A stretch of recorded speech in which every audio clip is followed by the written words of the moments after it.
Welcome to Power Lunch Live on LinkedIn. This is Rhett Power, your host. This is a program we do every Tuesday, Wednesday, and Thursday here on LinkedIn Live. And this platform is fantastic for these kind of conversations. Now, what we do here is we talk to leaders, best-selling authors, CEOs, people who are doing amazing work in the world. And the reason we do that is so that we can learn their secrets so we can get better at what we do. And so the fun part about this show is that it's interactive. And so the only way that happens is if you ask questions. So throughout the program, I'm going to be monitoring LinkedIn and Facebook and Twitter and all those other platforms that we broadcast on to see if you've got questions so that we can get to what you want to talk about. And I know Jonathan is going to be more than happy to do that. So if you like the program, give it a like or share, and so that people in your network can benefit from these conversations as well, and we can grow our audience. Who doesn't want that? Anyway, I've got Jonathan George today. Jonathan is what I would call, and he's been labeled the human hit maker. He's a speaker. He's an entrepreneur. He's CEO of JG Entertainment. And he spent the last 2 decades coaching, branding, and launching careers in entertainment. He's got a new book out. We're going to talk about that a little bit. But Jonathan, welcome. Thank you so much, Rhett, for having me. And hey, listeners, how y'all doing? Yeah, there you go. I got to ask, how'd you get into entertainment? I know you were on the next iteration of Star Search. I remember that. So yeah, I moved to Los Angeles in 2000 to do my music career, and I got on the show called Next Big Star with Ed McMahon, and he's the one, that was Star Search back in the day. Right. And I ended up being the grand champion winner on that show. And so I began, that was my journey coming out here. And it was amazing. I had a record deal on the table.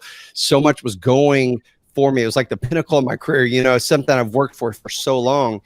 And a little bit of background is that my dad's a Pentecostal pastor in Dallas. So everybody in my family did music. Music was my life. My grandma has 4 albums. This was like my life. But what happened was that, I was taught that music was a servitude, something you did out of service. It wasn't something you ever made money with. And I had a teacher who said, Jonathan, what are you doing? Because I was in college getting a music education degree to teach. And he was like, why are you going to teach and be poor? Why don't you go out and perform and make a lot of money? You're really great at this. And so I was like, huh? Nobody had ever said this to me before. I had the dog ears like, huh? And so I moved to Los Angeles when I graduated. And so I had sitting here with the record deal in my lap, and they Googled my name and they found out that I was gay. And that was immediately, they just it tore it up. It was done. My team tried to get married. They tried to change the way that I sang, the music that I did. They tried to change the way that I dressed. And I just was like, you know what? I had a choice to make. I could either go down this road of lying and being not me, or I could stay strong with who I am and keep showing up in the world day by day, every single day, who I am, who Jonathan George is at my core, and be happy. And I made that choice. And I started becoming a coach to all these young stars, because of, I really wanted to be the person who could help somebody rock the person they already were inside, not try to change them and be something different. And so I started coaching people and started diving into who they are at the core, who they were at their core. And I began to pull that out of them. And it was so fascinating to watch people explode and become, overnight, just doing amazing things, being on, getting their own shows on Disney, Nickelodeon. They're movie stars now. And to watch their careers now, 20 years later, and what they're doing. And so, yeah, I'm still, produce. I consult in the music side now, but now I'm helping entrepreneurs and leaders to step into their rock star, to be able to help them go from ordinary to extraordinary. So that's where I am now in this path. Why do we struggle, you think, with that very thing that you struggle with, and that is being our true selves? Because that's when you really can shine, isn't it? Like Yes. why do we, you think, end up, I mean, a lot of, I mean, I coach a lot of people too, and I'll hear, I've got a young guy that I'm coaching now, and he's absolutely miserable because he's doing what his parents, he's in the business that his parents wanted him to be in, and he hates it, right? And he can't be who he really wants to be. He can't follow the path that he wants to follow. Why do we get sucked into that, you think? Well, there are a couple of things. Right now, I'm doing a 5-day challenge online with with stepping into clear intentions in your life, and it is amazing to watch.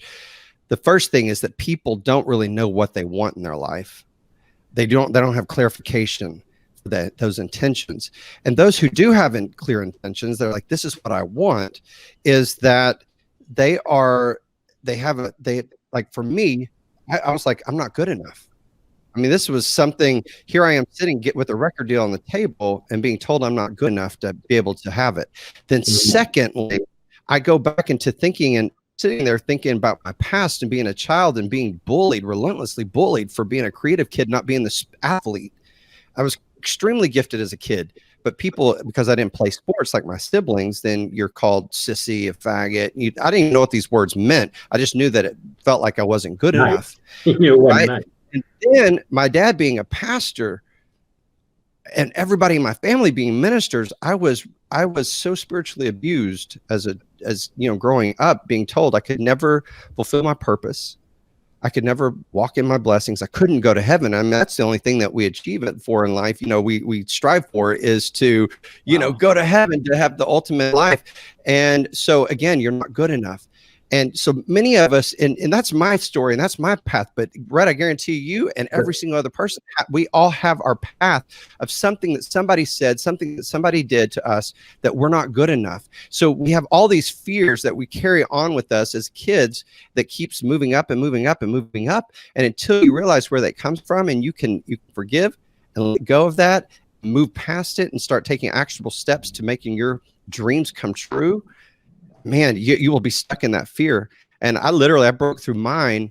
I didn't even realize I had fears.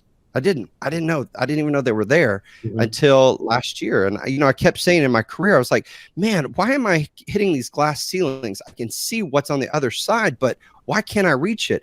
But I had so much fear of success because I didn't want to be judged.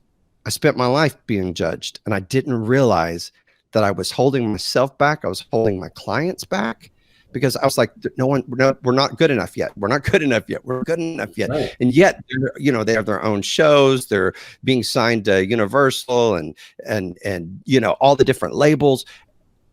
Yet I couldn't break through that fear. And man, once I realized that, dude, I have just blown, like, I have zero fear now. Like, I'm like going for it. I'm like, I don't care if you judge me. It's all right. Come on, bring it on. What else you got? I know how to take it now. Yeah. And not let it impact. How did you get to that point? Well, I think for me, it was just breaking through the fear, realizing the fear. And then I was getting my master's practitioner's license in neuro-linguistic programming, NLP.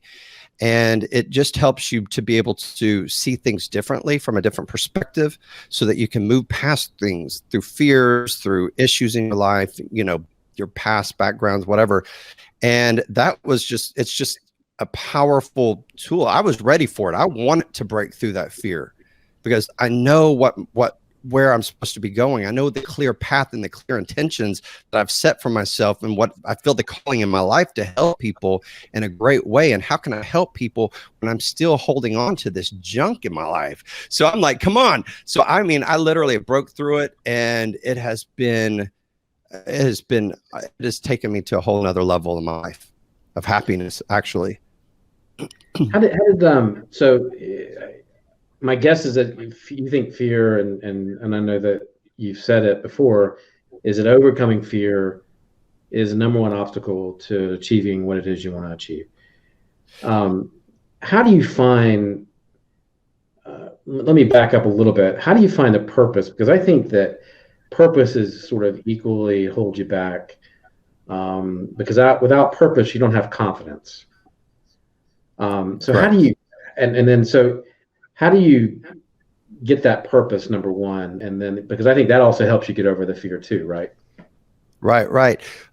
Again, with anything, it's like the clarity, clarification into what you're wanting to do, right, into your path. And I'm sorry, I feel like my words are coming out crazy today. I'm on so much medication from the flu, and so my words, I feel like they're slurring. But literally, if you don't have clear intention and understanding your why am I going after this? That's it. Yeah. Why? And you cannot. You can't boldly and fearlessly go after something because you're really not even sure why you're doing it. Once you've got to have the clarity first of where you're going.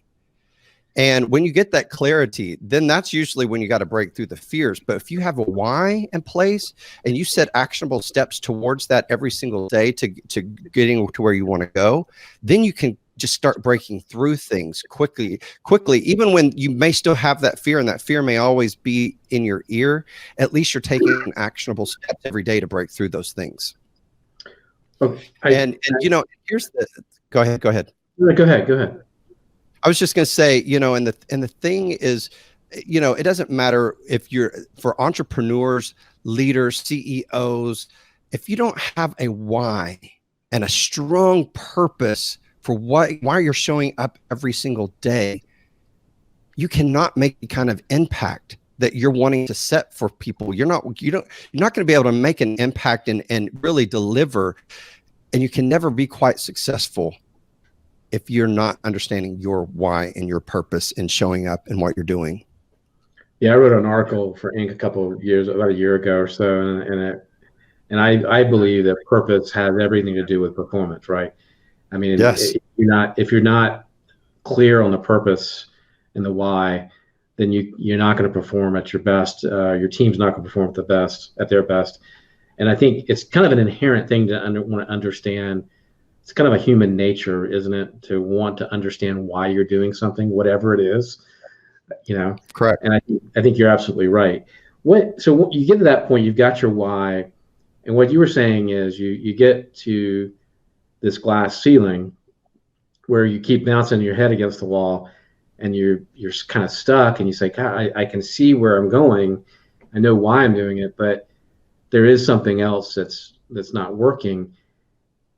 How do you get to the point where you know it's fears? Like how did you discover that? Like how do you say, okay, I mean, are there questions you should ask yourself? Do you need therapy? Do you need a coach? What's the Let point? me just say this to you. It's for 20 years, I have been coaching people to reach excellence in their life, right? And I'm like, if you want to make it to the Olympics, you better have the best coaches. So I'm always like preaching, you have a coach. Rhett, I never had a coach, ever. And I didn't realize that how important it was to have a coach. Now, for the past 3.5 years, I spent over 100,000, probably 150,000 in investing with the right coaches, the masterminds, doing like working in teams of people that are bringing light to things that I didn't even know that are there, because we get in our way. And as entrepreneurs, we think that, hey, we got this. I'm the creative type. I wish, Rhett, that I would have gotten a coach so in the beginning, because where I could be now would be mind blowing. So when I got coaches, and I got coaches in different aspects of my life now, and so we can't see ourselves, but somebody else who's very powerful and strong can see. Like I can see other people, but man, I couldn't see myself. You know what I mean? I was too emotionally attached to the junk that happened in the past to even realize that there was something there. So having a coach is the most powerful tool to help you break through the limits and the mindsets that you have set on yourself, and to be able to really to push you to achieve success the way that you're wanting to achieve it. Blows my mind. You were saying that what it amounted to was you're scared of success, right? You feared success and the criticism Correct. that would come with that, and I think that's fascinating to me. But that you realize it now, that and you can deal with the criticism that comes with it, or the feedback that often comes with it, the unsolicited feedback that comes with it. is interesting. Um, what do you mean by unshakable courage or confidence? Unshakable confidence is truly when you have, you don't need permission to stand in your authenticity and to stand. I'm about to steal that, by the way. I like Yeah, that. you know, it is being bold in who you are and showing up in your talents and your gifts and abilities without question, without needing anybody's approval. You think about it, those 80 rock stars that stood up on stage, did they have issues? Yeah. Did they have flaws? Yes. Did they have insecurities? Yes. But they stood up on that stage and they didn't need to ask your permission. They got up there and sold it. They swung their sweaty hair around, some of them eating chicken heads. Now, I'm not talking about, you know, everybody us doing that kind of stuff, but I'm talking about just walking in your power and in the gifts that God gave you, the inherent gifts that you were born with, and understanding where you're supposed to be and what you're supposed to be doing in this life and doing it so boldly without apology. And so that's unshakable confidence.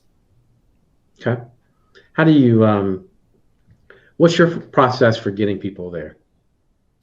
Okay. So I have a 3-step process that, you know, I usually teach when I'm up on stage speaking and different things. So I can kind of break it down in a way. The first thing we have to do is to understand our talents, and it's not talents, not in, oh, you can sing, oh, you can dance, oh, you can shoot a 3-pointer, you know, from the other side of the court. We're talking about things that you're born with, things that these are your superpowers that you have, that you're given. You know, when I moved to Los Angeles, I didn't have talents or skill sets in the music industry. I didn't know the music industry. I didn't understand contracts. I mean, I was very naive, but what I did have was I have like a tenacity to not give up.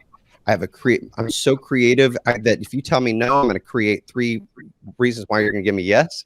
You know what I mean? So I was a problem solver. So it's like I had to use my gifts and my abilities to go after things that I wanted to become successful.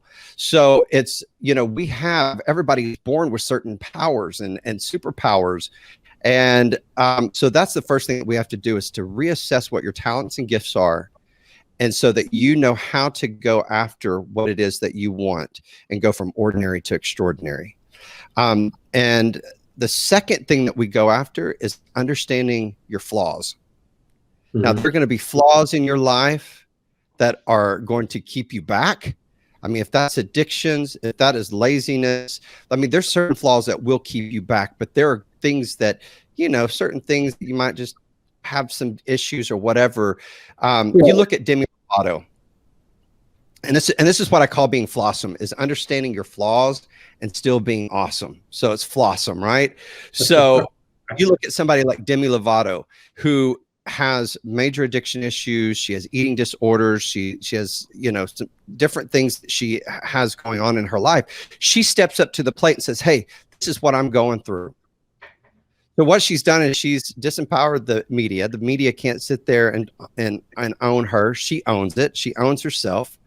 And it also makes us do what? It makes us fall in love with her because of the vulnerability.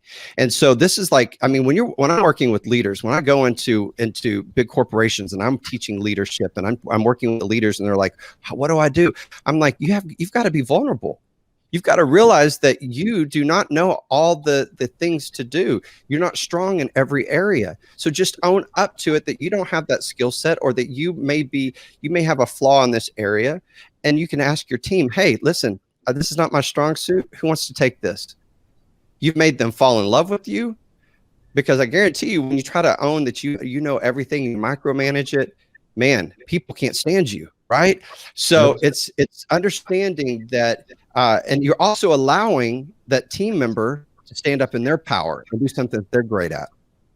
So it's very important that you know, when you're building that confidence, that you understand your weaknesses and you work on those weaknesses, but we're going to walk in your strengths first.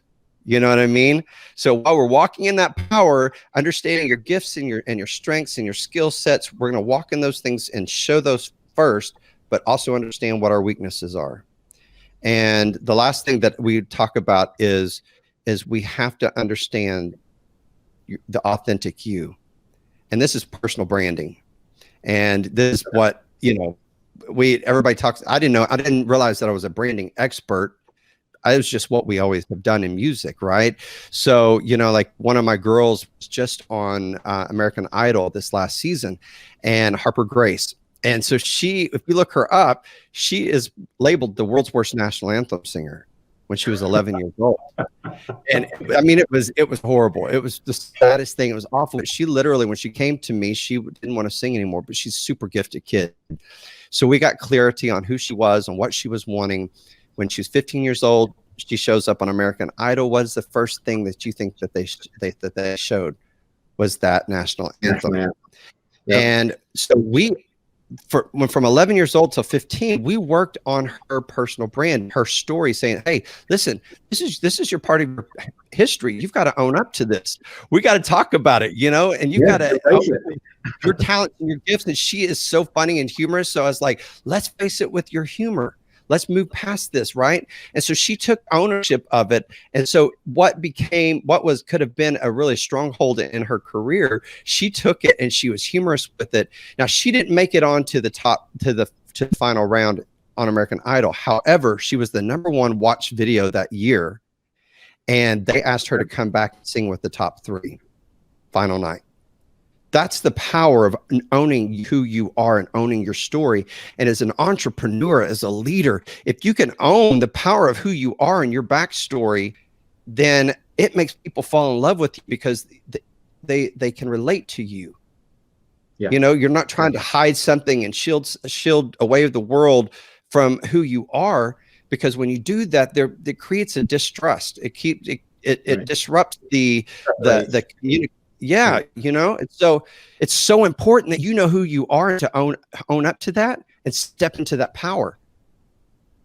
Yeah. So those are the 3 things that I really dive into heavily to understand how to create some unshakable confidence. That makes a lot of sense. I love that. I love the way you do that. How do you get people to get to a place in their life where you accept your flaws and the flaws in others? Because, I mean, let's face it, people are pretty judgmental of others, right? It makes us feel better. I mean, I don't know that we all do it intentionally. Some people do it intentionally, but how do you get to the point? Because what you're talking about to me is acceptance of those. And yes. And embracing those. And I think that's got to be it's a hard place to get to say, this is who I am. I'm not great at this. The list of what I'm not great at is longer than what I'm good at. So how do you get to the point of acceptance? Because I think that's the first stage. Well, when you tap into what your superpowers are and you understand that you actually really are very powerful, it makes it much easier to accept the weaknesses.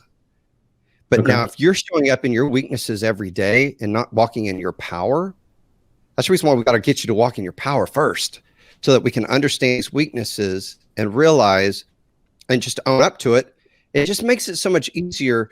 It's like, if you look at, my gosh, if I'm developing a show or something and creating a concert or something, I am going to, let's take it for instance. Everybody wants to come to me and they're like, I want to be Christina Aguilera. And I'm like, you're not Christina Aguilera, but you're Britney Spears, and it's like, you're not the great, Britney Spears is not the greatest singer, right? Compared to Christina Aguilera. But that's not the point. What we're going to do is we're going to find out what your abilities are, and we're going to make those things shine while we're working on your flaws, and we're going to show up powerfully in your gifts. And you look at Britney Spears and see what she's done. She has a stronger global impact. She's won more accolades. She's worth more money. So it's so important for people to realize and understand that if you show up in your power and you brand that power to shine, the flaws will eventually catch up to you to that you're going to build those as strengths. And they also don't matter. They don't matter as much, right? No. I mean, there will be some that do, because it's going to keep you from walking in your powers. But it's people, just if you own it, people just kind of, you think about it. It's like, if there's time, I mean, I've worked really hard to build on my flaws, right? To create them so that they're not there, that there's just maybe a little whisper of them. You know what I mean? I've really worked really hard at those things. But I've been doing this since I was 12 because of my dad. You know, I mean, my dad's always been this amazing teacher. So I strengthened a lot of flaws, but man, I still got a lot of flaws that are there. And so I work on those things, but man, I'll just name them out. I'll say, listen, I've got an issue here. Somebody keep me in check and keep me thinking about this. And boy, people love to keep you in check, and we make it a game. And so nobody's upset or hurt about it. You know what I mean? So when I'm bad about it, everybody's like, you did it. And you're like, thanks for letting me know. I'm sorry. Let's keep moving on. So it's just really amazing. It's a very powerful thing when you can own up to something and make it your strength. What are two things that we can do right now that people can do today to sort of build confidence? So on my website, if somebody wants to go, jonathangeorge.com, I have a free download. I'm putting a new one. I got some free downloads there. Is that one of the first things that I love to do with people is to get what I call your 5 pillars. And this is the foundation of your life, is creating your core values, understanding what your core values are in your life, because this will dictate every relationship. It will dictate if something is good for you. It makes you have an easier way of saying yes or no to things, because you know exactly if something doesn't match your core values at least 80%, then you don't need to do it, because you're going to be so unhappy, right? So if you're going to start into a dating relationship, or if a business, say if you got hired for a company, they don't fit your core values, it's not a good fit. You're going to be miserable. Right. So it's an easy download. It's a PDF. It's a little blueprint that you just you'll get to follow through and to set your core values in your life. And the reason why this is so important is that artificial intelligence is no longer going after our character, the things that it used to go after. Now it's going after our core values, because companies are now spending thousands and hundreds of thousands of dollars to build core values within their companies, to do trainings, because spenders, millennials and Gen Z, their spending power is so strong, and they're dealing only with companies that really connect to their core values. They don't even know that it's their core values, but they're like, no, you going against my core values of what I believe. I'm not spending money with you. And now the older generations have caught on to this. They're learning from their kids and their grandkids, and they're understanding that their buying power has that kind of power, so that they're not even spending. So it's very important that you understand what your core values are. It's like a foundation, right? It's like that foundational level that you have to have. So you can go on, again, it's Jonathan, like jonathangeorge.com, and you can download that, and it's for free. Okay. And so you've got a book coming out. Yes. Can you talk about that for a second? Yes. It's called Unleash Your Rock Star. And it is really unlocking your full potential so that you can release your inner rock star and walk in the power that you were born to walk with. I truly believe it's supposed to come out in April, and I am super excited because it's all the things that I've taken so many people to help them become, rock stars in their life. And whether they are superstars, or if they are just walking in their power, whether they are a president of a bank, or if they are a doctor who is rocking it, it does not matter. They're walking in their power and in their truth. And here's the thing, Rhett, is that if you're not walking in your power, and if you're not walking in your greatness, not only are you doing yourself a disservice, but you're also robbing me of my blessings. So I'm a little selfish here that I want you to walk in your high vibrational level so that you can rock the world, that you can make an impact. And I want people to step up in a higher vibrational level. We need to get out of this mediocrity and walk in our rock star, our extraordinary selves, on our best selves and our power, and unleash that in the world. So I'm calling people, I want them to join a movement to step into their power. All right. Amen. What's the best advice you can leave with us today? To know that you are more than enough to reach whatever dream you have, to reach whatever passion that you have, that you are more than enough to make an impact. You are more than enough to have authority. You are more than enough to be successful. And success to me is not making money. It is about reaching full happiness and being aligned, mind, body, soul, and finances. And I just want you to know that you are more than enough to be the power that you were born to be, that you know that's inside of there, to go after it with relentlessness, go after it with grit, and be powerful, be mighty, and be great. That's awesome. And unleash your rock star, baby. Most importantly. Thank you so much, Jonathan. And thank you guys for spending some time with us today here on Power Lunch. Please do, if you've got questions, please put a note in on social, and we'll certainly get back to you on if you have comments or questions. And can they pre-order the book, Jonathan?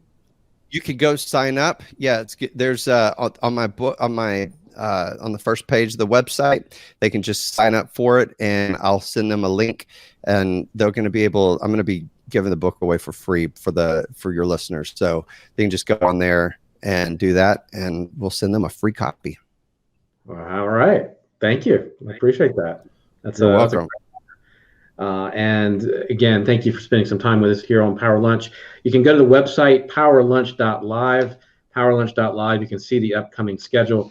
We've got tomorrow, we've got NFL and Super Bowl ring-wearing champion Torrey Nixon, who played with San Francisco back in the 80s. I think they won the 85 or 89 Super Bowl. Can't remember which one. He's going to be on the program tomorrow. We've got Tracy Trim next week. We've got Melanie Katzman next week. We've got a great lineup coming up. And so anyway, please tune in Tuesdays, Wednesdays, and Thursdays on Power Lunch Live and for the program. And have a great day. We'll see you tomorrow.